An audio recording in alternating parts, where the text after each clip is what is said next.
Paul, welcome aboard to the show. Thank you so much for joining us today. Thanks for having me. As our audience knows, there's no prepared questions. I don't even know what I'm going to ask until I ask it. Um, Very happy to have you today. I want to hear your worst horror story. So, what was the trial by fire, anytime in your career, not necessarily with the current company, that kind of really gave you an appreciation for becoming a hardcore engineer, manager? I mean, you got a lot to talk about. Go anywhere you want. Oh, it's a good one. Um, it's with Octopus. So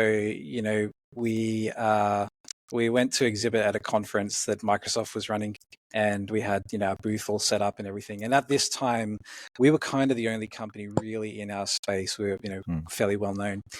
And the night before the conference, Microsoft announced that they were, sorry, actually, I'll tell you. The night before the conference, we went to a restaurant and we ate octopus at the restaurant, right, with the team. Okay, and so this was the lesson. And so we went to then the event the next day, and Microsoft announced that they were sort of launching a new product that was a more direct competitor with what we were doing, that they were bringing the price down to what a lot of people would perceive as free. And then later that day, I found out they'd also poached someone that had worked for us. And so all three of those things kind of happened the day after we ate octopus at the restaurant, and we've never eaten it again. what is the did you have any awkward interactions with Microsoft employees, executives? Microsoft's a hard one. I think it's a comic that was floating around on the internet a while ago of like the different org structures, right? You've probably seen it. And the Microsoft one specifically is the sort of every team has a gun pointed at every other team within Microsoft. And it's really true. So it's really hard to kind of reason about or interact with Microsoft as a single thing. And you can sort of, I think in the early days, I did feel a frustration sort of at Microsoft generally for how they'd acted in the space. The more you sort of get to know them and interact with them and interact with customers, you realize everyone's just trying to help their customers, and we're trying to do the same. And that's been a more peaceful mindset I've found for dealing with them. That's fair. Google has had a history. I don't know if they're doing this today, but they would basically bring startups into their kind of accelerator or interview them for their VC program, and then they'll just rip them off and build it themselves. So these big organizations that we all love to love or love to hate, wherever you stand, sometimes they play dirty. It's not always all fun and smiles and cuddly bears. They can, but it's just a lot of people at the end of the day. Yeah. Their own goals and objectives and customers. Yeah, that's fair. How did your team react to that? Like, what was the immediate like, holy shit, what are we gonna do? I think so. What happened? Like, it was so strange. So after they made all these announcements, and we had our booth set up at the expo hall, and the customers kind of streamed out of the keynote, and they came to our booth and they said, "So what do you do that's different to what Microsoft does?" And we were thinking the Microsoft thing didn't exist 10 minutes ago, and everybody knew us, and it was amazing how quickly that had flipped. So I think that probably knocked us for a bit. I think one of the bits of advice we got actually from Redgate Software at the time. So Redgate had also been competing with Microsoft, and they had interactions where Microsoft had sort of directly built clones of their products and things. And one of the things they realized is that their failures, as they relayed it to us, had come about because in situations where they thought because Microsoft entered a space, they should give up on it. Like every time they'd done that, of course, the products had failed. The products where Microsoft or another large vendor entered the space and they just stuck it out and they focused on their customers and their product, those ones always worked. And so we kind of actually drew a lot of conviction and comfort around that. And so I think, we just focused on our customers, our product. And in some ways it did get easier. I think Microsoft entering the space kind of helped to legitimize it a little bit. And we could focus on just saying, well, we do it better rather than trying to educate people. That's such an important point, right? So if there's no other competitors in your space, that's actually a detriment. So having a big monster come in, spend a whole lot of marketing dollars can be a wonderful thing. Because now your customer is educated by Microsoft, and now you can come and sweep in and say, well, we do a better job. Or do you want to kind of go for the behemoth that will never answer you or pick up your phone? So that's a really important point. Competition isn't always bad. I absolutely love that. No, and the other thing I think you have to imagine is these companies, these large companies, they enter spaces for specific reasons, and they also get bored quickly. So, for us, we've spent 10 years kind of just focused on this one thing, and our customers appreciate that. Microsoft comes into it, they do some work for a few years, and then the product just plateaus and doesn't go anywhere. Yeah. And you can ride that out. Like if you're a startup, as long as you stay profitable, you can ride that out for as long as it takes. Yeah. So what are the, oh my God, there's so many directions I want to go. What are the strategies to outperform a behemoth that just has seemingly no funding limits? So like when we look back, I don't think them entering our space prevented our revenue from growing or anything like that in the way that you would assume that it would, right, when they enter it. But what it did do is it made us kind of refocus our strategy. So we sort of realized like basic deployments that we'd sort of built up around probably wasn't going to be a huge opportunity for us. The bottom of that would go out. At the same time, we had a lot of enterprise customers who, I would say, without it being our intent, they were kind of pulling us into the enterprise. So you'd get these bug reports of like, hey, I'm using your product and we've got 2,000 of these things. And you'd think like, I only designed it for 10. Like this was meant to be used by small teams and you're using it way bigger than we expected. And so, but we realized that would be a part of the market that Microsoft would probably never really set out to solve, because they had their own goal of entering, which was like, just help people get onto Azure, right? And start using Azure cloud consumption. So I got to stop you here. This is incredibly important. And I got to tell you, a lot of really great companies that are doing well don't get the point that you're talking about now, which is really strategically having a focus on how to grow within the stack, right? Are they upstream? Are they downstream? Are they in the middle of the stream? And how does their strategies align with what is the exact persona that they're selling to? People kind of fish and kind of like, well, we'll sell to small, we'll sell to big. If somebody has a problem, we'll solve it. We'll do a product enhancement, like no problem. Yeah. But what you're describing here, which I think is absolutely wonderful, and I'm kind of reading between the lines, to keep me honest here, what you're describing in that you guys analyzed the Microsoft strategy, why they were doing it, how they were going to grow, who they were selling to, and then you just worked alongside them. And because the market was massive, then you both could grow and you weren't impeding each other. To me, that's brilliant strategy. 100%, yeah. And in some ways, look, it was probably the only option available to us as well. So hey, other people have failed, even with that. Choosing the wrong option. Let's put it this way: there's a lot of wrong options, even if there's only one right one, right? So let's just put it safe. Yeah, that's right. But you're on the trade floor, right? And you've got a bunch of AEs, I'm assuming, and they're like, "Holy shit! What is our pitch? What do we say?" What did that meeting with yourself or this VP sales or CRO, whatever, be like? This is what we're gonna do. So right now, like we're at about 80 million in revenue. We have a CRO. We have all of those folks. Back then, we were probably, I would say, about less than 10 million ARR, and we had the company was completely bootstrapped. We had 2 people that were developers that we sort of convinced to do a bit of marketing, and we had no salespeople. There was definitely no CRO. You need to come back to that. That's what you just said. Yeah. So the expo booth that we had was engineers. That's all. That's all we had. That's all we brought. I think maybe a support rep was with us, but that was it. So we just did our thing. Customers would come over and we would show them our product, and they would see the specific value that the area that we were we felt like we were focused on the hardest part of the whole DevOps problem, and Microsoft was sort of trying to do a little bit of everything, but none of it in depth. And customers where deployment was the hardest thing of what they were doing, they found their way to us, and they still found value in the product. But yeah, was not the day that we expected it to be. So yesterday I did another interview, and sometimes these horror stories are the ones that bring people together. It's the stories you remember years later, and they build relationships. So in many ways, when you're in the that shit moment, if you kind of think in a year or two, I'm going to appreciate this is going to be fun in retrospect. So there's that as well.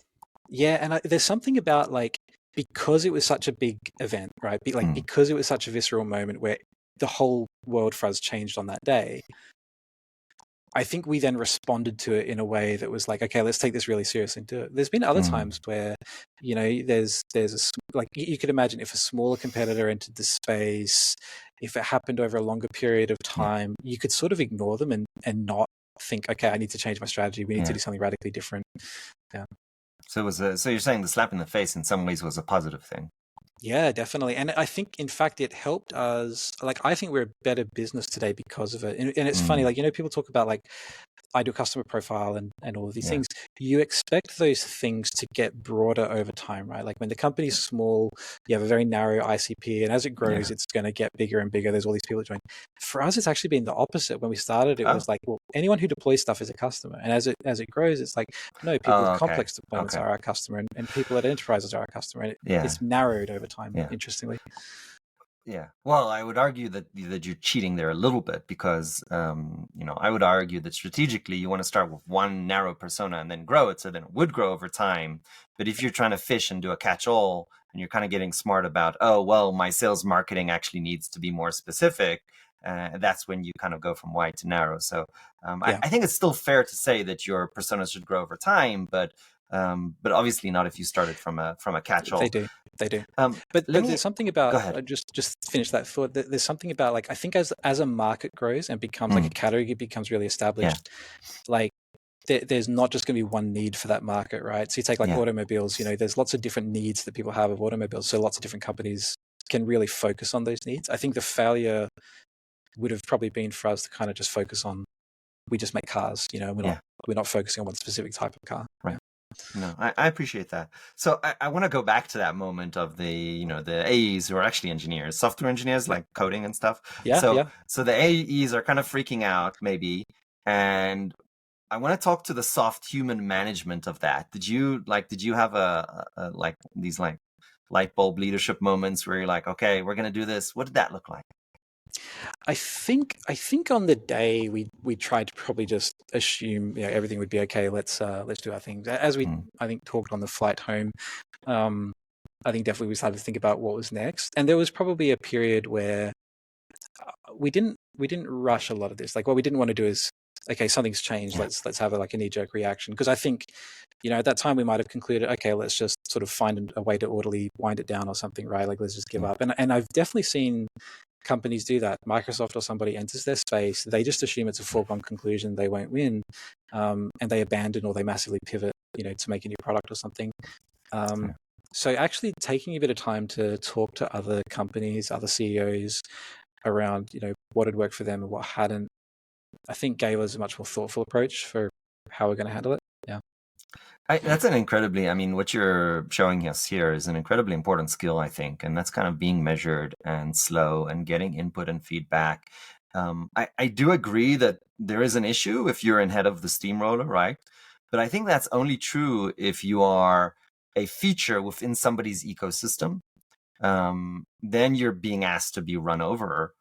But if you are your own ecosystem and a competitor comes in, even if they have a lot of money, well, they're going to move slowly. And that's your huge, advantage right there. So I appreciate that comment. I want to do a small shift. So you're growing. You are over the years hiring hundreds of engineers and other types of sales, marketing.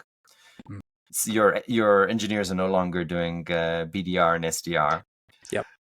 What have you learned over the years when it comes to hiring? What is hiring sales engineers, software engineers, and account managers? It's all the same, or is this a whole different ballgame?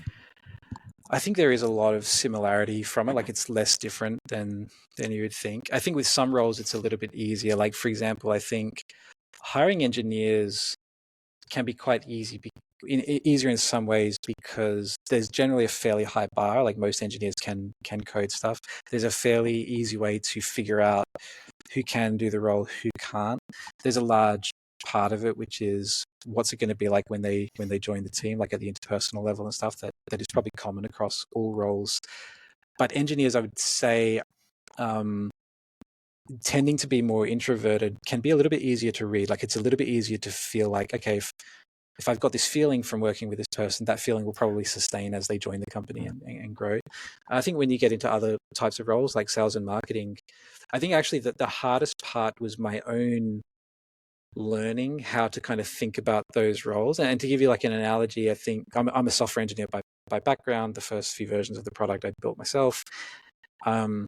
So I think I would know that if I'm hiring an engineer, I'm looking for a .NET engineer, backend engineer, so much experience, all this stuff. I wouldn't accidentally hire a DBA or a Python data science person, right? And just assume all engineers are the same. Yeah. With marketing and sales, you kind of assume they are all the same, right? If you haven't run a marketing or sales team. And so quite a lot of fits and starts, I think, trying to figure out and learn, what these types of roles are and who's good. And then the challenge can be, some of them can be more extroverted. And so just figuring out what it'll be like when they're really part of the team for the long term can be harder to read.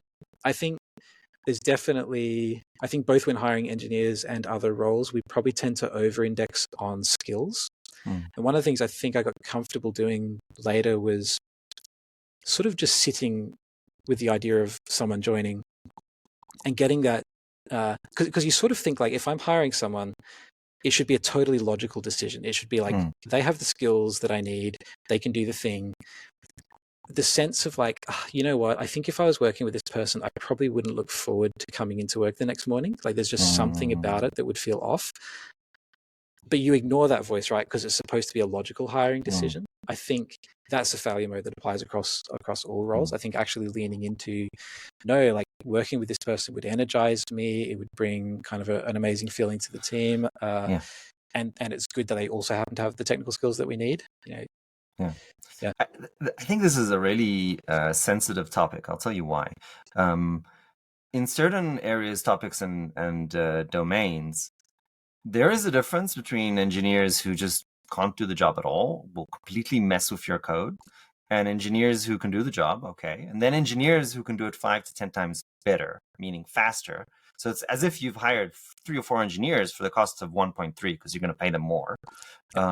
So there's that.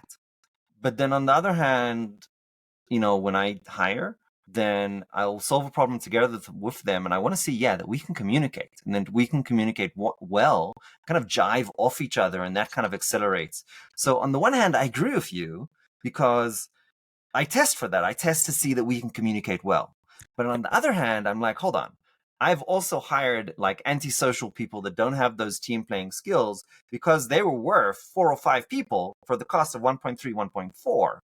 How do you reconciliate those conflicts? Yeah, the analogy I used recently talking to someone about this is like, there's 2 ways to kind of describe most jobs, right? Like there's a very factual, technical way to describe a job, and then there's a more kind of, what is the impact that the job has on the world? So like a great example would be, what does a doctor do? And there's 2 ways to answer it. One could be the high level mission-oriented outcome, which is they save lives, right? That's what a doctor does. But you could also describe it as a doctor has their hands in blood and guts and gross stuff, right? They're like human body mechanics or something. And that would also be a perfectly valid description of like what a doctor does. And the challenge, I think, is figuring out like which of those 2 things is the more meaningful thing sometimes. And so I think, if you were to say, like, what does an artist do? An artist, the high level description is like they make people kind of reconsider their perception of humanity or think differently about the world. At the low level, they scribble on paper, and so I think for software engineers, it's the same. Like there's a basic building block, which is like they write code. That's not the hard part. Writing code has never been the hard part in my experience. I agree. I think what the high level of what software engineers do is they solve problems, often by applying technology in the service of solving those problems, but often not. And the thing that I think you're really trying to figure out when you hire an engineer is there's a baseline of like, can I trust this person to be let loose on my code base and they won't make it worse, Yes. to your point. But then beyond that, are they going to be a great collaboration partner in the collective nature of solving problems? And if I can't bounce problems around, if we can't get that flow going of, back and forth conversational, exploring a problem and finding solutions for it, they're never going to be that 10x engineer you're talking about. Yeah. No, I would agree with it. And I would almost argue that you can be both antisocial and kind of hard to get along with maybe socially, but also be very easy to talk about tech, solve problems, and jive. So when I see these posts on Yeah, LinkedIn, like, oh, being a team player is so much important, then I'm like, no, you don't have to be a team player. You need to have really great communication skills at the technical level and problem solving level and listen really and be creative about your thinking. But yeah, you sometimes you're going to be rough around the edges, and that's totally okay. So yeah, I think there's a really fine nuance there that these, LinkedIn voices that just totally miss. And sometimes I just want to say, nope, that's wrong. yeah. But I restrain myself. Do you think this is true, or have you had this experience? I think a big part of actually what helps to work well with someone is this shared sense of they are here for the same reason I am, Yeah. to solve the same problem, and Yeah. therefore I trust them, no matter how directly they speak to me, no matter how, Yeah. like, there's uh, they care about the problem versus like caring Yes. about themselves, their career, being right all the time. Yeah. Yeah, Yeah, I think that's right. And I think that engineers are more kind of honest and direct and non-sugar-coated than other, kind of positions and roles. And I think that many times they do care deeply. And if they stop caring deeply, then they just fall apart. Like they can't do the job anymore. Um, in some ways, I think that's the beauty of these kind of hardcore engineers. In other ways, it makes it harder for other people to interact with them, I think, because they will give you the unvarnished truth. And my chief product officer just told me the other day that, oh, I need to talk to you. I'd like you to give me the unvarnished truth. So some people will appreciate it and they'll kind of see it as an upside and a skill. I can also sugarcoat, but yeah, it's part of who we are. And I started off as a hardcore engineer, so I still have those, to a certain degree. When I don't suppress them, I have those characteristics. Totally suppressed when I talk to customers, obviously. That's a yep, different game. Um, so this is delightful. I really appreciate these insights. I want to talk about not the hiring process, but the kind of culture that works best with engineers to make sure that they are, from a really kind of business perspective, the most productive that they can be and not getting demoralized, but then kind of really enjoying what they're doing and kind of feeling like, yeah, this is fun. I want to keep doing this from a perspective of, this is a great team and culture. What are the biggest mistakes and what are the best practices to make that happen? yeah. I think we've pendulum swinged a little bit over time, and it's probably worth exploring like the extremes of that, and then kind of where we've landed.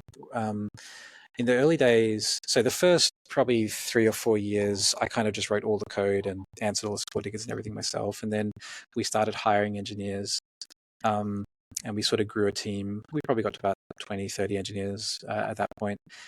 And actually, I was fairly convinced we would never need management. Like we were going to build a 100-person company without any management, because my experiences as an engineer with management is they didn't seem to add a whole lot of value, so I didn't want any in the company. And then what happened Hmm. is I just became the I, manager I of I everybody. believe that too, and then I became a manager. Yeah, actually, I think managers are very, very important people to have around. But like any job, it can be done well or badly. I Yes. think so.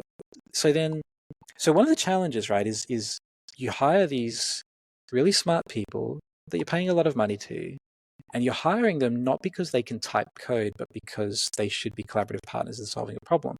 And so I think there's always this balance between how much autonomy do you want to give them to be able to sort of find the problem, define it, come up with a solution and solve it, versus how aligned do you want all of them to be as they all collectively work together on stuff. And so we had years where I think we had a fairly top-down sense of what we wanted to build, but it didn't create a lot of room for engineers to Mm. actually really fully take ownership of the area they were working on. We had other times where engineers would just sort of ship a feature that after it shipped, you'd look at it and think, how did we come up with Mm. that? And no one ever used the feature. And others where they would do that and people would use the feature a lot. And so the challenging thing I think with engineering, it's funny because you think compared to like sales and marketing, you assume engineering is like the hard science thing, Yeah. and sales and marketing is like this fluffy thing. But Yeah. actually, like when you manage a sales and marketing team, you're very much managing it towards like things that are Revenue. measurable and things that you Yeah. can set goals around. Engineering is so hard to do that, right? Because it's so hard to estimate engineering projects. And so a lot of how you're managing it is like communication and then just sort of hoping that we're making as best progress as we possibly can. Yeah. And so we've kind of tried a lot of things. I think where we've ended up now, and I think it's probably for now at least the ideal place, is having long-lived teams. What we tried to do for a while is every time a new idea would come up, we would just move people around. But that it takes a really long time for people to get used to working together. Yeah. So you have long-lived teams that work together for over many years, and you bring missions to them.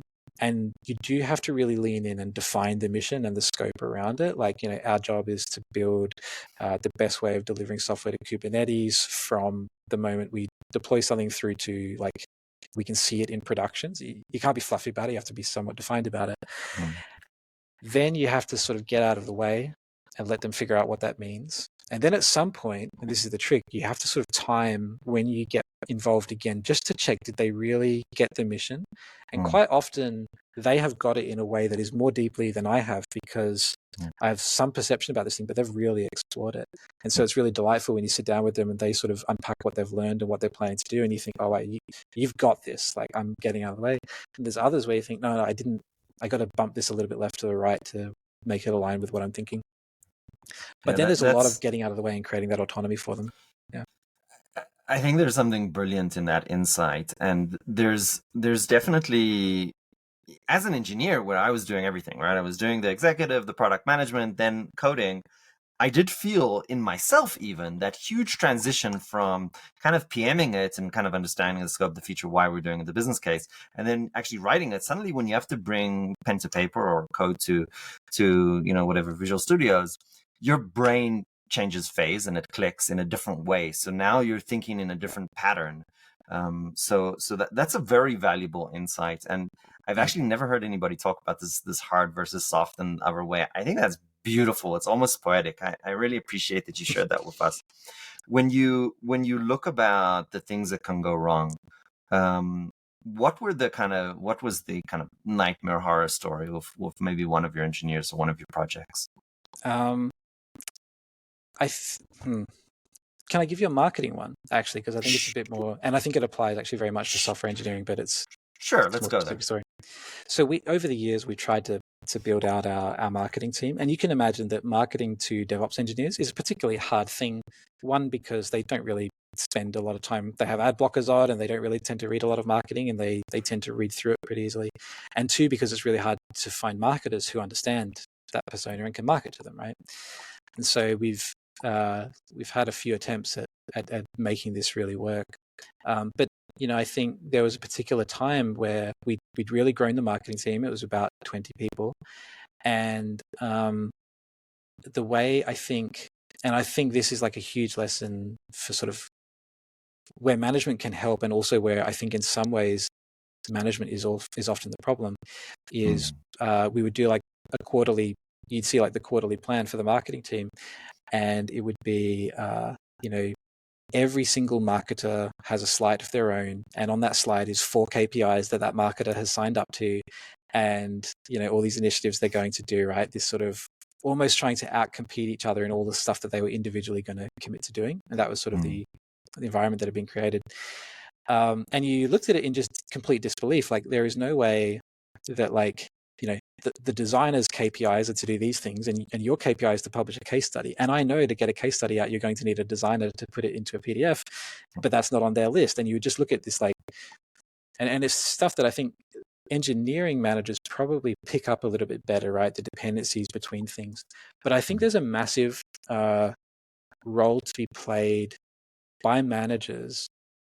Like, if you really think like what is it that a manager does, I think a huge part of it is just creating clarity for the team so that they can focus on the one thing that matters. Because from my point of view as CEO, I'm looking at this whole deck and I'm thinking, there is only one thing I need marketing to do. We're launching a feature. Leads. Everyone should be focused on this, drive leads, and everything else is optional. And you don't need, all you're doing is going to disappoint yourselves and each other, and the team isn't going to work. And so this was one where I think rebuilding that ended up being quite drastic things we had to do and a lot of changes to make. Yeah. But I think it applies. You see it in software teams too. I think managers oversubscribe people to KPIs, to goals. They don't give them clarity, and you end up with everybody ends the day feeling like they failed because they were supposed to do 10 things and they can't possibly do 10 things. This is such an important point. I mean, the book that I'm writing, although it's called, the book, the name I wanted to give it was the Hidden Art of Middle Management. I ended up calling it something else with my publisher, but the reason for that is because I think that middle managers, especially in larger companies, right? Once you cross the 200-300 people threshold, they become indispensable, and a bad middle manager will destroy culture, will destroy morale. A VP can do that too. It's a little harder. They'll do that with their direct reports for sure. But middle managers can just either uplift the culture and they can just destroy it. And there really isn't that much culture coming top bottom. A lot of it is proxied by the middle managers. And I think many people don't understand that point, that a middle manager has that space to create their own culture in their team and then across teams as well.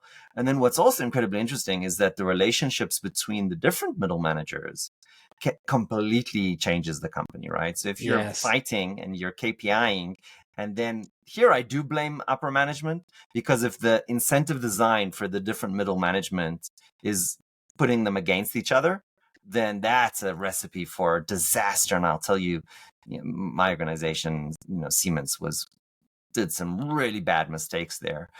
So I think this is something we just don't talk about enough.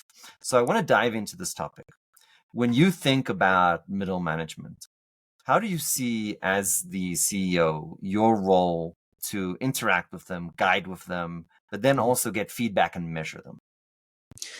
It's a really great question. There's a book. I'm really struggling to remember the name, but I know that it kind of went into some thoughts on this that I think are like a nice anchoring point. The idea is, like, if you take sort of 4 groups of people, right? The sort of the engineer who's writing the code, the middle manager, the executive that's kind of setting direction, and then the customer using the thing. The observation in the book, I wish I could remember the name, is that every one of those has a default position that they just automatically fall into, right? Mm-hmm. So the customer's default position is like, why don't they ever ask me anything? They're too busy talking amongst themselves. They never ask me. And the executive's default position is, I'm taking on all this responsibility and I just wish people would, do the thing I'm asking them to do. The engineer's default responsibility is, management doesn't know what it's doing. I'm getting conflicting directions. They're not even letting me talk to the customer to understand what the customer wants. The strategy makes no sense. And the middle manager's default position, I think, is this, the way the book describes it, is this sort of position of like frustration at being stuck in the middle of those two things. It's the guy tied to 4 horses by their limbs, and the horses are going, like the Middle Ages, basically torture. I'll tell you, that's what I felt like in, as a middle manager in Mentor Graphics, which turned into Siemens. That's how I felt, and it required for me to really learn and grow skills in order to navigate that. Yeah. So I think there is a part of it which is like, the job of leadership is to set the high level goals and align everyone around what we're trying to do. And so it is really important, I think, for leadership to try and understand, like, how well is that translating throughout the organization? Like, does everyone kind of really get it? I think the best way to kind of shortcut everything is to go and just talk to engineers. And so when we do like a company get together, I have this sort of Rolodex in my mind of like all the people at the company. I'm here for 3 days. My goal is to have a conversation with every one of them, and to try and just in that conversation figure out, like, get to know them a little bit, because that's always really nice, and also try and figure out how well is like what I'm trying to accomplish really translating at all levels of the org, and to try and then debug when it's not. I think the middle manager, the challenge can be, I think they have 2 challenges. So there's this sense that they're stuck in the middle of everything, right? They don't get to set the strategy, though they have some input on it. And they sort of listen to the team being frustrated, but they can't really change it. I think there's another challenge they have that's a little bit unique. If you think of the engineer is part of a team. So they have a team that they belong to. At the executive level, we have an executive team, and we spend a lot of time with each other, many, many hours a week. And so we're really in lockstep. And if you were to ask me, if you were to ask the head of revenue who's their team, it's the executive team first, and then secondly his revenue team. The middle manager, I think the challenge is they're often not really part of a team that encompasses the whole of middle management. So you might have a couple of engineering managers and they feel like they're a part of the team because they sort of meet with the head of engineering, but they're not meeting with one of the area sales managers. They're not meeting with someone who owns a part of marketing. But I think they often have the same problems. Mm. And then because they're in this position where they kind of have to aggregate a lot of stuff and sort of push up and kind of represent the needs of their teams, in some ways, I think it can make getting clarity on what the issue is a little bit harder. And so I think one of the superpowers actually that middle managers have, I think first is to really move outside and talk to all of the other middle managers in the org to really figure out where the common problems are. And that can build real consensus around how to solve it. And then I think the other part is to not feel like they have to be in the middle of all of those conversations, but actually say like, hey, Paul, when you have 5 minutes, you should talk to this engineer because they'll give you some really, ground truth experience on this problem. And, all of us agree this is the problem, but instead of us trying to solve it, we want you to hear it directly from this engineer. I think that's a massive thing they can do that makes a big difference. That's brilliant. I mean, there's a few other points there that you mentioned that are very important that I want to touch upon, but this is really, really brilliant because I'll tell you a short story. In Siemens, the sales managers were basically cursing my boss and my team. So, and now, and multiple managers, different directions. So I am like cursing, like feeling violently abused. And I was like, I like, this is bad. And I don't even know what's wrong. And it almost seems like through their comments that it's just all over the place. And, I don't want to tell the long story, but the solution was exactly what you are talking about here. It was actually me that was at fault. I needed to build the relationship with those middle managers.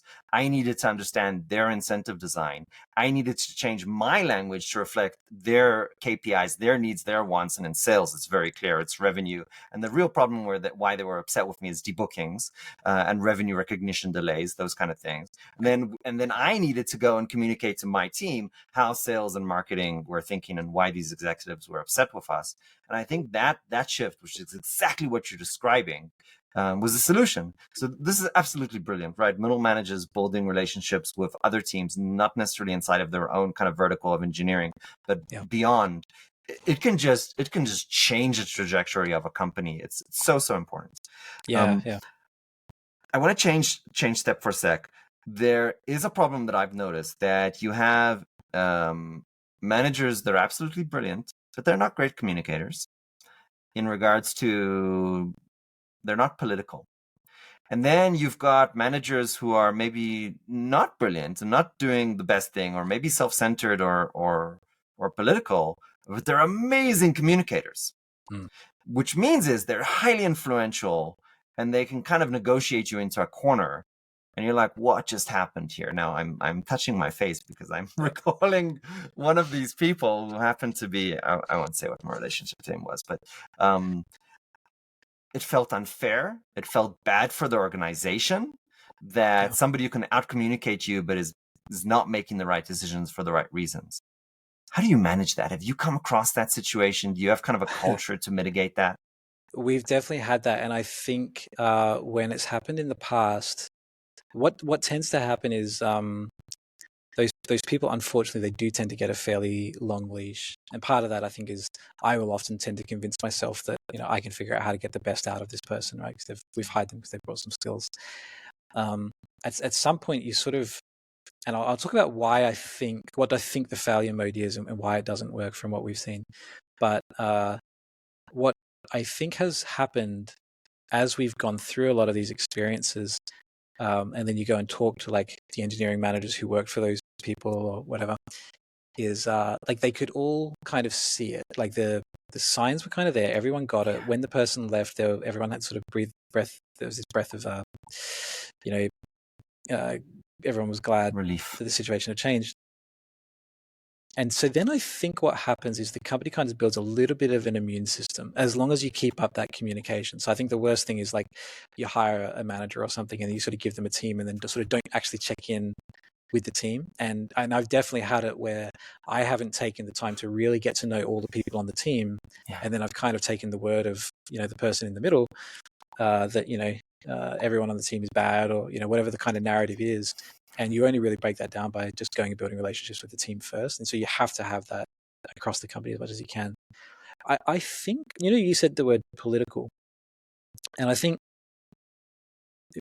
what I've seen is that the company works best when every conversation we're having is not about you or me, but it's about the customer or the company, right? So like, if you and I are talking about, well, my team needs this and your team needs that, that's the wrong conversation. The right conversation is, for the company to be successful, we need to do this. And frankly, if you and I can't figure out how to do that, then the company deserves two people who can figure out how to do that, because the needs of the company outweigh the needs of the team. I would agree with that, but I think it's a little oversimplified. I'll tell you why.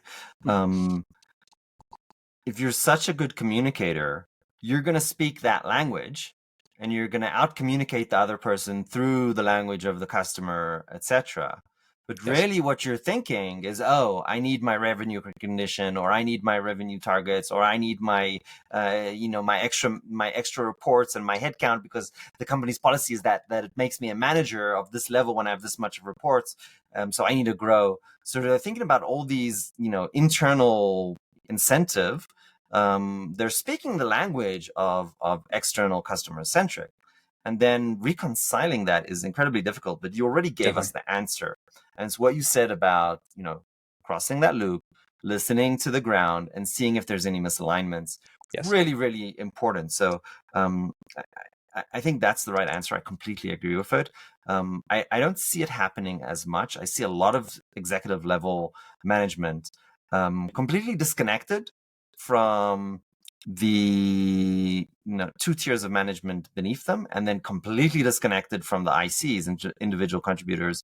And it creates a situation where these toxic managers, is what I'm going to call them, are just lying to the senior executives through their teeth. And in fact, a great signal to this is if you get slapped in the face as an IC or a junior manager for talking to a senior manager by that VP, that's because they don't want you fucking, excuse my language, that's right, their narrative.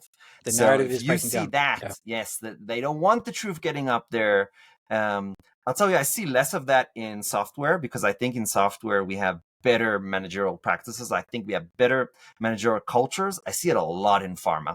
I see it a lot in other industries where it seems to be that there's higher churn, there's less culture like we have.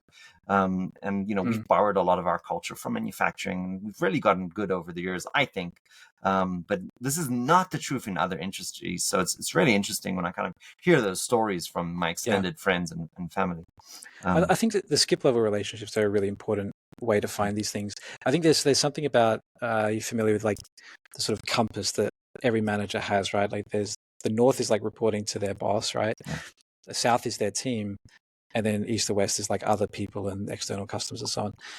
The problem, I think, is like, unless you take deliberate steps to get to know the people who are sort of south of the people you're managing, you'll be completely oblivious to it. And it's hard because you are, like for me, although I kind of run the whole company, honestly, there's only really like 4 or 5 things that are going to make a big difference in decisions I make this year. So there's only going to be 4 or 5 things I'm really leaning into and working with people on. And there's a whole lot of stuff I just have to trust people are doing the right thing. But it's the only way to find them. Paul, you are way over time because we've had so much fun. We usually do not go 43 minutes. So I got to tell you, this has been wonderful. Come back into the picture a little bit because you've been drifting there to the left. There we go. Okay. So really hard question. It's the only scripted question that we have in the show, but it's difficult because it's personal. If you had to go back to 20-something-year-old Paul, what would you advise him?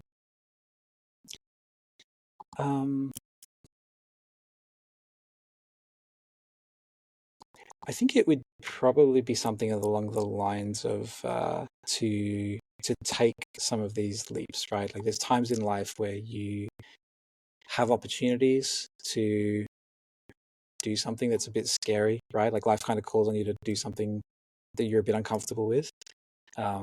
Every time I've just kind of done one of those things, it's worked out. And so to just sort of do more of them, like just take on more of them and do more things, I think would probably be the big one. And just back yourself as much as you can. Especially, this is the problem when you start hiring experts on things, right? That's when everything goes south, because you stop listening to your own feeling on how stuff should work. You start listening to experts, and it takes many years to realize you need to listen to experts, but you also have to listen to yourself at the same time.